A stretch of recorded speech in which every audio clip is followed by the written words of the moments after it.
Joining us now, the one and the only Liz Peek. She's live. She's in New York. She's a contributor with Fox News. She had a great piece out yesterday, which I was so excited about that I put it in my daily newsletter and sent it out, which I never do. Only the best articles ever. That piece was so great. She's talking about the Goya backlash, the Goya buzzsaw, and has the cancel culture finally met somebody who said no? And you know what's interesting? I tell you, the reason I sent this out here from Liz Peek, it was so good.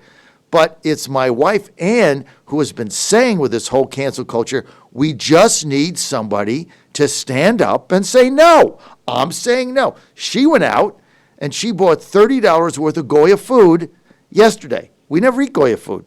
I went out and bought $20 worth at the food line. I don't even know what aisle it was in. I had to ask the person. I don't really do the shopping.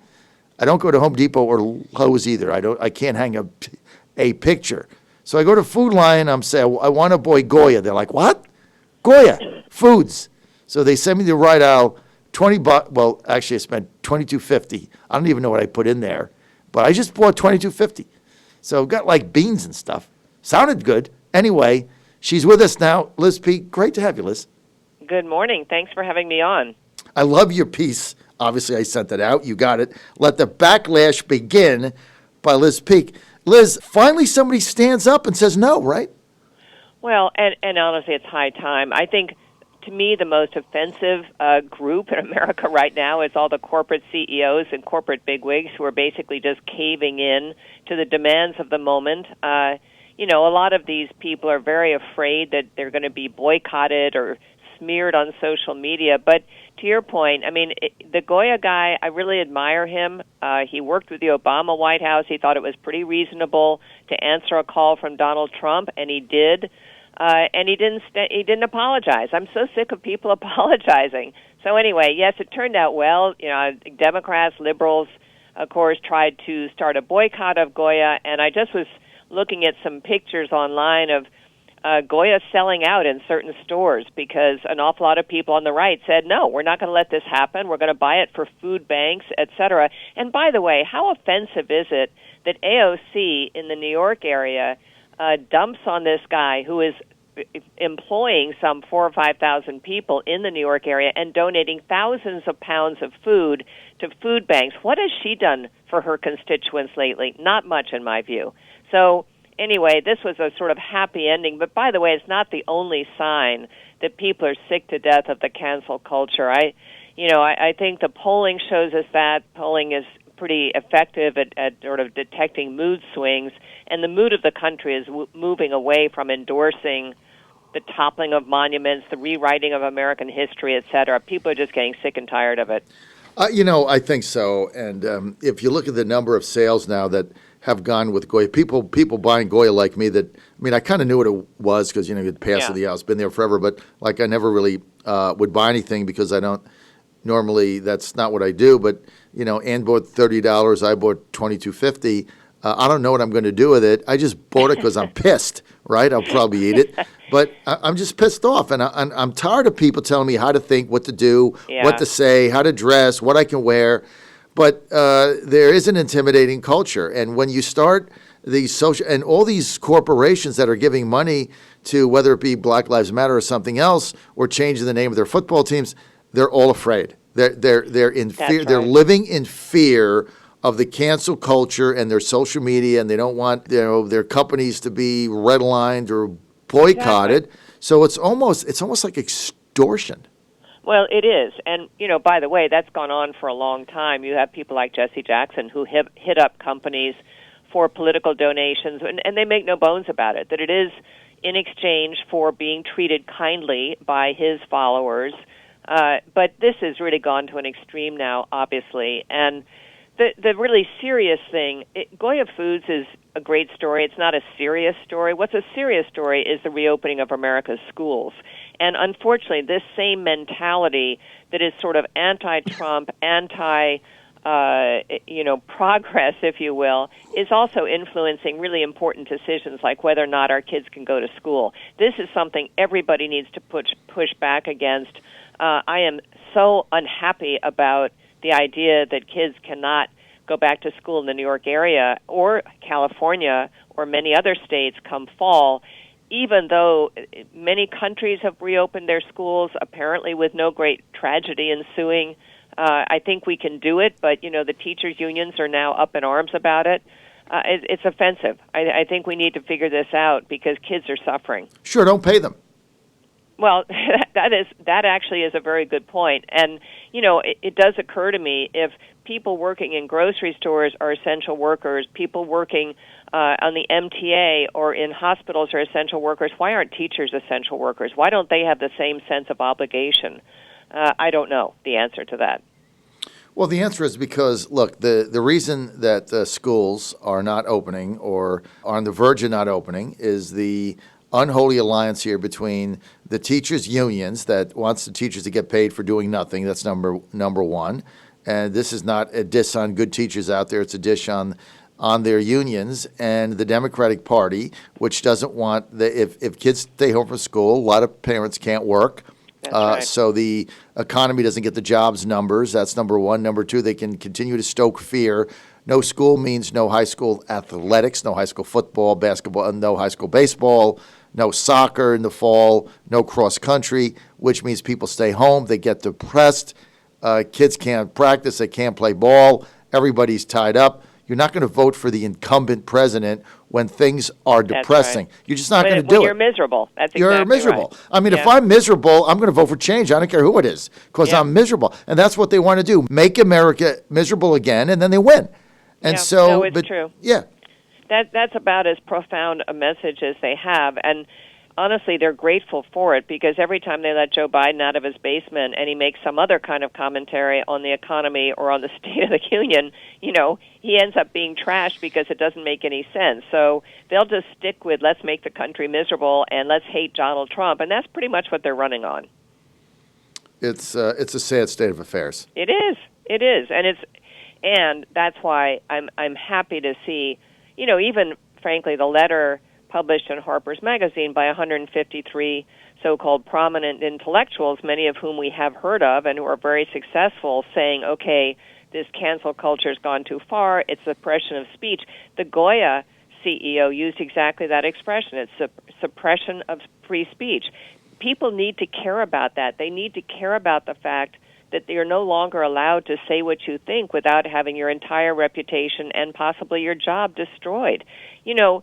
John, we've lived in this country for so long assuming that everyone has a right to their opinion that we're not even protective of it anymore, and that is something that has to change. I saw polling of young people that says they are more concerned about protecting people from offensive speech than they are about free speech. That is horrifying to me. This country was founded on free speech as a right, and that is something we all need to protect. So what can we do about it, Liz? Well, I actually think that many people who are in a position to do so need to fund organizations sending a diverse group of speakers to college campuses. This indoctrination of our young people to hate America, spewing all kinds of programs at them and courses at them that teach them everything that's wrong about this country and nothing that's right about it, that has to change. And I think, there's some growing awareness of this problem and appreciation of it, but I really think it's nuts and bolts. We got to get people on campuses, whether it's the Hudson Institute or Manhattan Institute or people like you and me, talking to students about the other side of issues, because right now they don't hear the other side of issues. I also would like to see alumni of some of our more prestigious colleges, the Ivy Leagues and so forth, stop giving money to these organizations and tell them why. I have lots of friends who stopped giving money to their alma maters, but they never write a letter and saying, this is what I object to. Administrators and these boards of trustees that pay no attention at all to the sentiment of their alumni group, they need to hear this, and they haven't. Well, they need to hear it now, Liz, because we can't really continue this way. I mean, you look at the number of students that are being turned out, like you say, hating their country. Yeah. I mean, I'm a little older than you are, but we're in the same generation. I mean, I went to public school in New Jersey, And I grew up revering my country. And I was taught this in the public schools. George Washington, the whole bit, how this country was formed between these two great oceans, and it was God's hand, and he brought all these magnificent people together at the same time, at the same place, for the same purpose, and Washington's Continental Army and the crossing of the Delaware, and they had no shoes, and they wore rags on their feet. I mean, this is the stuff you learned, and you were proud of your country, and you stood up every day. You did the Pledge of Allegiance at, 7:45 when you got there. You don't do that now. They don't teach that now. And so, I grew up, I think you're just proud to be an American. I mean, you never would have thought about trampling the flag or anything else. Yeah. And now... I know, and now it's gone. And really, and we need to push back on this. I mean, school boards need to say, okay, we're going to have the Pledge of Allegiance. What's wrong with that? If one kid doesn't want to do it, fine. They don't have to do it. But everyone else should understand that this is something that, every other country celebrates their past, and their future is part of that past, and we need to do the same. I think a lot of people feel this way right now. They're very intimidated. I wrote a piece about the silent majority 3 or 4 weeks ago and got more than 1 million reads and tens of thousands of comments. I cannot tell you how many letters I got from people saying, I am scared. I'm scared to raise my voice. I'm scared to wear a MAGA hat or put a sign in my yard. This is ridiculous, John. This is our president. So you may not like our president, but intimidating people who do, it's beyond stupid. And I think we just need to push back pretty hard. Well, let me give you 2 examples that are real, right? So I own 3 radio stations in Richmond now, and I've got a bigger footprint in Central Virginia than any other station, and it's not even close, right? So 2 years ago, I carried Ravens football when I had one of the 3 stations and about, 2/5 of the coverage, right? Last year, I carried the Steelers because I couldn't get the agreement back from the Ravens in time, so I just went with the Steelers, and we did fine. This year, we've expanded, so I'm like, you know what? I should carry the home team. It's only a couple hours away. So I called the Ravens, the Baltimore Ravens organization, to get them back. And I'd rather go with you guys than the Steelers. Steelers have an audience, no question. I'm happy with them, but I'm the biggest fish in town now. I'm 3 times bigger than ESPN that carries the Redskins, and you're the local team, and, we should probably get together. And they're like, okay, I'll get back to you. Long story short, they tell me no, that the president of the company, of the Ravens company, doesn't want to carry the Ravens on my network because I'm a radio host and I'm the owner and I'm pro-Trump. Yeah. And I'm like, what on earth do I have to do with football on Sunday? I carry 3 college teams. I carry 2 high school teams. What on earth does my support for President Trump have to do with Baltimore Ravens football? They won't let me carry it.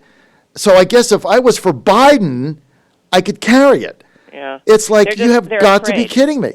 They're afraid. And the truth is, there's some reasonableness to their fear, because someone on the left is going to call up the station or start a thing on social media saying, look what the Ravens are doing. They're broadcasting and supporting a station owned by a pro-Trump guy, and before you know it, there'll be a boycott movement. This is alarming. And again, all you can really do is sort of stand your ground and have more and more people stand their ground. It's pretty hard to find a publicly owned company that will do that. But it's unfortunately, that's just the way of the world right now. It's remarkable because I think it's a very small percentage of Americans who would go along with that boycott or would pile on to that social media campaign, but it's enough, and they're afraid of it. It's that's amazing. what it is. It's just fear of, I guess, doing the right thing. But I mean, at some point, you just got to say, "Are you kidding me?" I mean, what's the difference? I mean, if we stopped buying things, I mean, 48% of Americans voted for Trump. So what? We're going to boycott 48% of any businesses owned by somebody that votes for and this is the president of the United States. It's not like I'm Alex Jones spinning conspiracy theories. I'm a supporter of the president of the greatest country in the world. It's unbelievable. I got an email the other day from some parent who was outraged because his kid had been kicked out of class for wearing a T-shirt with an American flag on it. Now, if that doesn't make you... Yeah, if that doesn't make your head explode. No way. Well, look at some of these Come on, teachers. Liz, that can't be true. He said it was. He had an American flag on his shirt, and they kicked him out of class and said what? I don't know. I mean, that was the end of the story, but I'm sure this kid was reinstated. I'm sure, but actually, I kind of responded to that by saying, wow, everybody needs to wear American flagged everything, just for the heck of it, just to show we're not afraid. Right? Well, I mean, they're going to kick you out because wearing an American flag, somebody finds it offensive.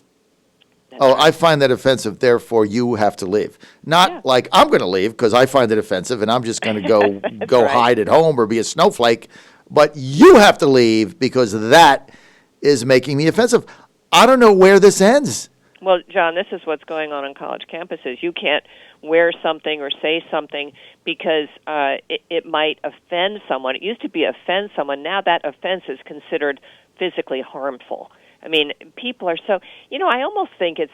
I mean, I've been thinking about that a lot, and I'm sure you have too. Where did we get this generation of what's called snowflakes? And they really are. If they can be wounded by someone's words, what does that say about the real cushy life that we have created for an entire generation? I mean, I understand that people can be offended. I have been offended in the past by some things people have said to me. I don't go running to the authorities and say, fire this person, right? I mean, I just don't understand how we've ended up with such an incredibly sort of timid and easily intimidated generation. I have no idea. Maybe it's because they don't really face as many hardships as their forebears, and they really haven't learned how to deal with hardship. But some of the complaints that are arising now are just preposterous, honestly. Remember the Greatest Generation? Yeah, exactly. You and I are baby boomers, so we're a little bit, I guess one generation removed from that. But I often think, what would happen today if we got invaded? I have thought about that. And it worries me. Doesn't it worry you? Well, my hope is in the Zoomers. It's not in the millennials, much to the chagrin of my two older kids that get very upset when I go on this rant. But the Zoomers, they're a little bit different. I think they're a little bit tougher. But the millennials, I mean, can you imagine if we got if the Chinese invaded us, they'd be like, I ain't going to go to fight them. They've got big cannons and stuff. I mean, they're going to hurt my feelings. They're going to hurt my feelings. I mean, hey, you know what? Chinese isn't that bad. I mean, exactly. It's not that bad to live under their regime. I mean, we can deal with it. It's okay. Better red than dead. Remember that? I remember that. Right, boy, you are going back in time. Liz Peek, thanks for being with us. Thank you for letting me do your article and send it out. Great piece, I appreciate Liz. it. Thank you. I appreciate it, John. Take care. Excellent. John Fredericks Radio Network.